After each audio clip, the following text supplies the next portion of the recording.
आइए देखते हैं, मजा आएगा। अभी मजा आएगा ना भिड़ो। सापरा जी आप ही बता दीजिए, परसों मतलब दो दिन पहले, फिर कल और फिर आज क्या मीटिंग हुई है सोनिया जी, ममता जी की, राहुल जी की, अभिषेक जी की?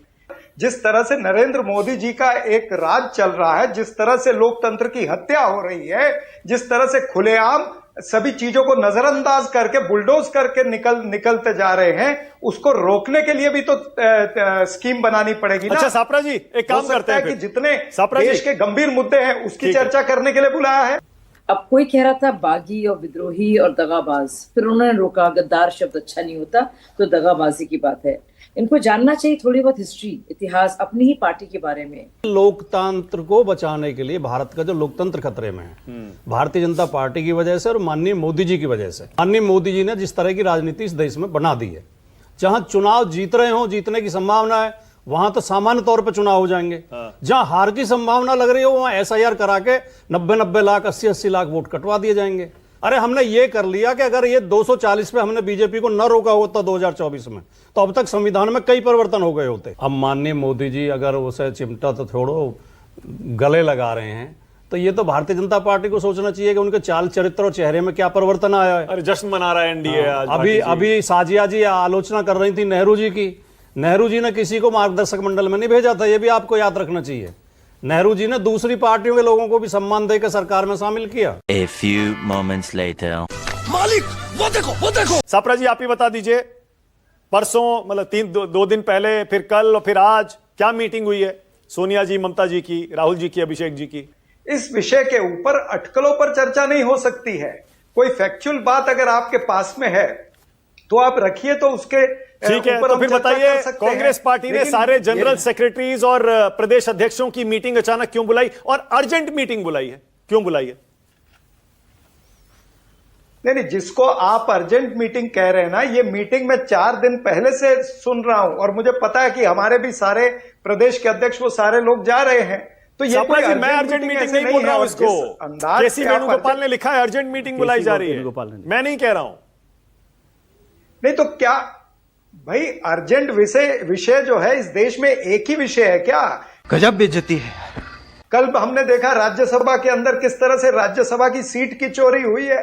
बहुत व्यापक विषय इस देश के अंदर चल रहे हैं। नौजवानों का विषय चल रहा है, पेपर लीक का विषय चल रहा है, महंगाई का विषय चल रहा है, बेरोजगारी का विषय चल रहा है, अनेक सारे विषय चल रहे हैं देश के अंदर। तो क्या कांग्रेस पार्टी मात्र एक जो तृणमूल कांग्रेस का विषय है उसी के लिए इतनी बड़ी मीटिंग बुलाएगी?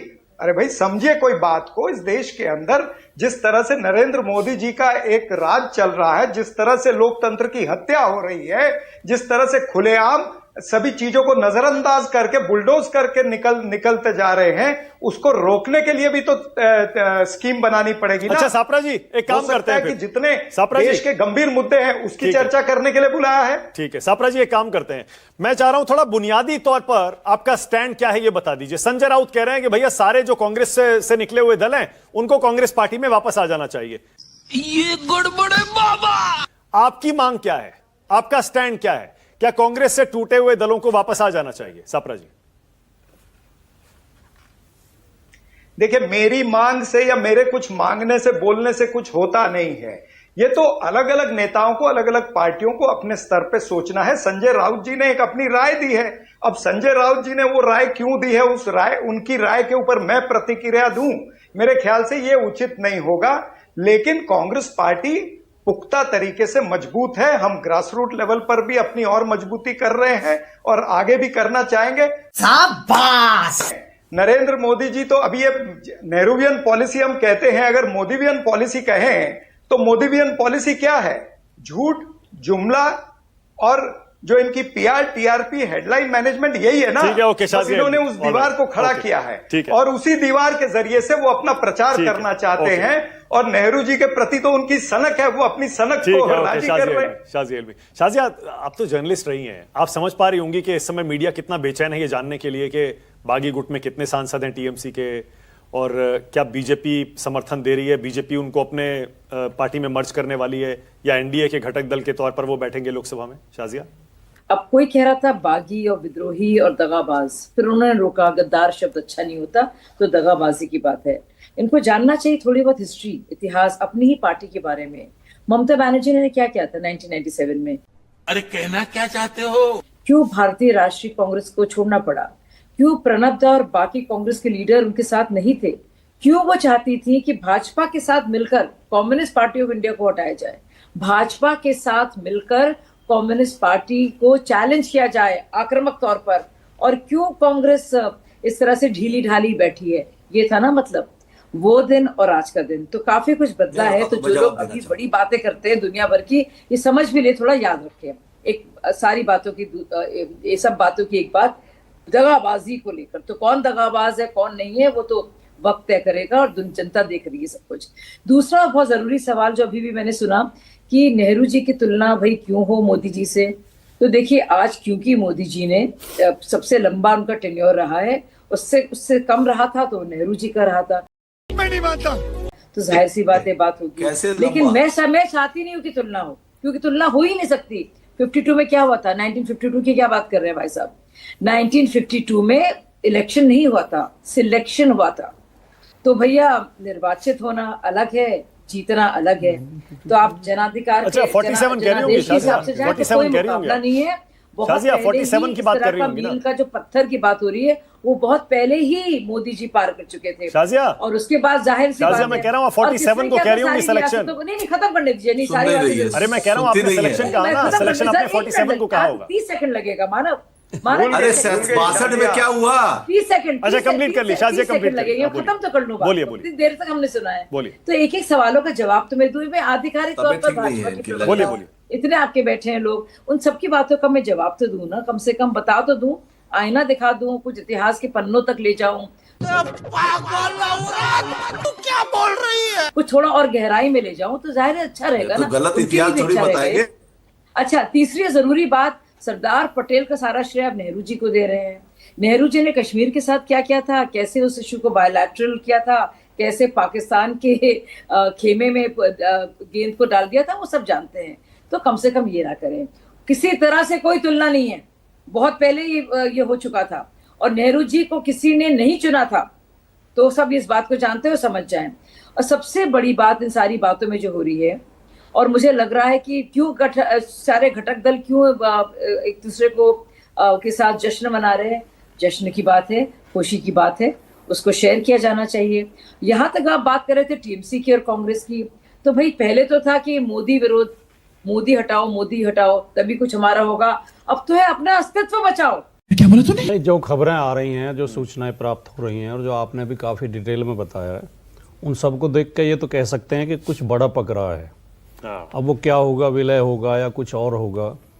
और जो विजय त्रिवेदी जी कह रहे थे, मैं उनकी बात से सहमत हूँ कि विलय बहुत एक कठिन प्रक्रिया है, इतनी आसानी से नहीं होता।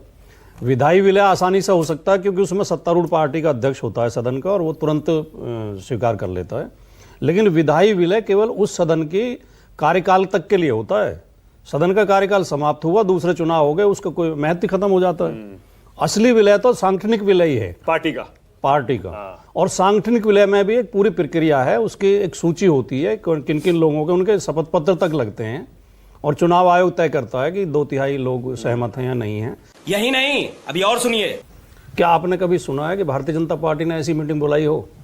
कितनी पार्टियां तोड़ी हैं, कितनी जगह गठबंधन से बाहर किए हैं, भीतर किए हैं, सरकार तक बदल दी, कभी कोई विचार विमर्श होता है? इसका मतलब है कांग्रेस के अंदर अभी भी लोकतांत्रिक प्रक्रिया और सामूहिक नेतृत्व और सामूहिक निर्णय की एक प्रक्रिया बची हुई है। विलय बहुत बड़ी चीज होती है, मर्जर है, और मर्जर में बहुत बड़ी चीज होती है। छोटी-छोटी बातों जो मेरे कर रहे हैं ना, उसमें भी किसी से गठबंधन करना, वो वैसे भी ये फैसले बताते हैं पार्लियामेंट्री बोर्ड में, राष्ट्रीय कार्यकारिणी में होते हैं। बीजेपी तो ऐसे निर्णय रातों रात ले लेती है। ये बात मैंने इसलिए कही है कि इस लोकतंत्र को बचाने के लिए, भारत का जो लोकतंत्र खतरे में है, भारतीय जनता पार्टी की वजह से और माननीय मोदी जी की वजह से। बात तो सही है।